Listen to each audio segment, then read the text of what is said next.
Guys welcome back to my 31st day of 65 days daily vlog. അപ്പോൾ ഇന്ന് 31ാം ദിവസത്തിലെ വിശേഷങ്ങളാണ്. പിന്നെ ഇനി അങ്ങോട്ട് മുന്നോട്ടുള്ള ഒരു ദിവസം നമുക്കൊരു ഫംഗ്ഷനൊക്കെ അറ്റൻഡ് ചെയ്യാനുണ്ട്. പിന്നെ ഒന്ന് രണ്ട് പ്ലാൻസ് ഒക്കെ നമ്മൾ ഇട്ടിട്ടുണ്ട്. അതൊക്കെ നടക്കുമെന്നുള്ളത് നടന്നു കഴിഞ്ഞിട്ട് പറയാം കേട്ടോ. അങ്ങനെയാണല്ലോ, എന്തെങ്കിലുമൊക്കെ പ്ലാൻ ഉണ്ടെങ്കിൽ അത് ആദ്യമേ നമ്മൾ ഇത് പറയാണ്ട് നടക്കില്ല എന്നുള്ളത് കൺഫേം ആക്കിയിട്ട് നമുക്ക് പറഞ്ഞാൽ മതിയില്ല. അതുകൊണ്ട് തന്നെ ഞാൻ ചിന്തിക്കുന്നത്, ഞാൻ ഇങ്ങനെ പ്ലാൻ ചെയ്യുന്നതുമായ പല കാര്യങ്ങളും പല സമയങ്ങളിലായിട്ടൊക്കെ പാളി പോയിട്ടുണ്ട്. പക്ഷേ അത് ആരും അറിഞ്ഞിട്ടില്ല.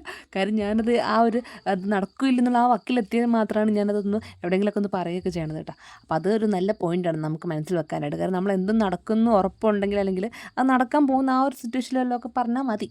എൻ്റെ ജീവിതത്തിൽ എനിക്ക് വന്ന അനുഭവം ഉണ്ട്. അപ്പോൾ ഇന്ന് രാവിലത്തെ ബ്രേക്ക്ഫാസ്റ്റിന് കടലക്കറിയാണ്. അപ്പോൾ കടലയിൽ ഞാൻ എക്സ്ട്രാ ആയിട്ട് കുറച്ച് തക്കാളിയൊക്കെ ഇടുന്നുണ്ട്. പിന്നെ ഒരു തക്കാളി കടലയിൽ വേണമായിരുന്നു, പിന്നെ ഇട്ട് കഴിഞ്ഞിട്ടൊക്കെ ആലോചിച്ചു കേട്ടോ.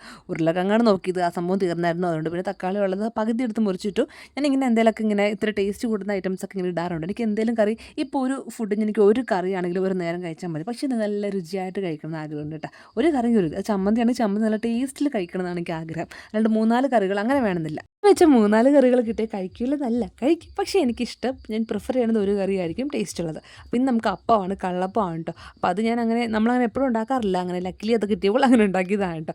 അങ്ങനെ എനിക്കുള്ള 2 ഞാൻ ഉണ്ടാക്കി മാറ്റിയിട്ട്, എനിക്ക് തീരെ കട്ടി കുറഞ്ഞത് മതി. അതുകൊണ്ട് ഞാൻ ആദ്യം തന്നെ കട്ടി കുറഞ്ഞത് നൈസായിട്ട് 2 അപ്പമാണ് ഉണ്ടാക്കിയിരിക്കുന്നത് കേട്ടോ. അതും കടലക്കറിയാണ്.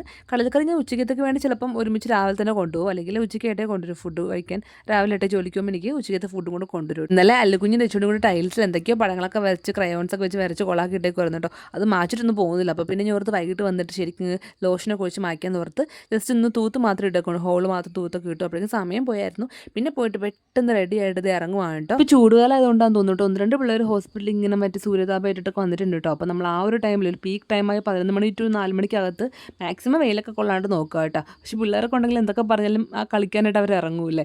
അങ്ങനെ ഞാൻ എന്താ ചെന്ന് ഡ്യൂട്ടിക്ക് കയറി, പിന്നെ ഫുഡൊക്കെ കഴിച്ച് ഇടയ്ക്ക് ഫ്രീ, അങ്ങനെ വലിയ കാര്യമായിട്ട് കിട്ടിയില്ല. അങ്ങനെ ഡ്യൂട്ടി കഴിഞ്ഞത് ഇറങ്ങുവാണ്. വൈകിട്ട് ഞാൻ വീട്ടിലെത്തിക്കഴിഞ്ഞ ഒരു 4:30 ആ ടൈം ആകുമ്പോഴാണ് അല്ലുകുഞ്ഞിനെ തെച്ചുകൂടി ഞാൻ ഇറക്കണത്. എന്നാൽ പോലും കുറച്ചൊക്കെ വെയിലുണ്ട് കേട്ടോ. പിന്നെ സമ്മർ വെക്കേഷൻ എങ്ങനെയുണ്ടെന്ന് ചോദിച്ചു കഴിഞ്ഞാൽ ഈ അടിയും വഴക്കും തന്നെയാണ്. അവർ കളിയുണ്ട്, എന്നാലും ഇടിയും വഴക്കൊക്കെ രണ്ടുപേരും തമ്മിലുണ്ട് കേട്ടോ. പിന്നെ നമ്മളിന്ന് അലക്കാൻ കുറച്ച് തുണികളൊക്കെ ആയിട്ട് കനാലിൽ പോകുമെന്ന് വിചാരിച്ചു. കുറേ ആയി പോയിട്ട്, കാരണം വെള്ളം ഉണ്ടെങ്കിൽ നിറച്ച് വെള്ളമായിരിക്കും, ഇല്ലെങ്കിൽ തീരെ വെള്ളം ഉണ്ടാവത്തില്ല. അപ്പോൾ ഇന്നൊരു മീഡിയം ഇതിൽ വെള്ളം ഉണ്ടായിരുന്നു. അപ്പോൾ നമുക്ക് നീന്താനൊക്കെ പാകത്തിന് വെള്ളമുണ്ട്. അങ്ങനെ ഒരു 1-1.5 മണിക്കൂർ ഞങ്ങളെല്ലാം വെള്ളത്തിൽ കിടന്നിട്ട് അത്രയ്ക്ക് ചൂടായിരുന്നു കേട്ടോ. പിന്നെ ഒരു ഇടിയും കാറ്റും മഴയൊക്കെ വരുന്നില്ല. അപ്പം രാത്രി എന്തായാലും ഉറങ്ങാൻ സുഖമായിരിക്കും എന്ന് വിചാരിക്കണം, മഴയൊക്കെ പെയ്ത് കഴിഞ്ഞാൽ. അപ്പോൾ ഇന്നത്തെ വ്ളോഗ് ഇത്രയുള്ളൂ കേട്ടോ. ബൈ.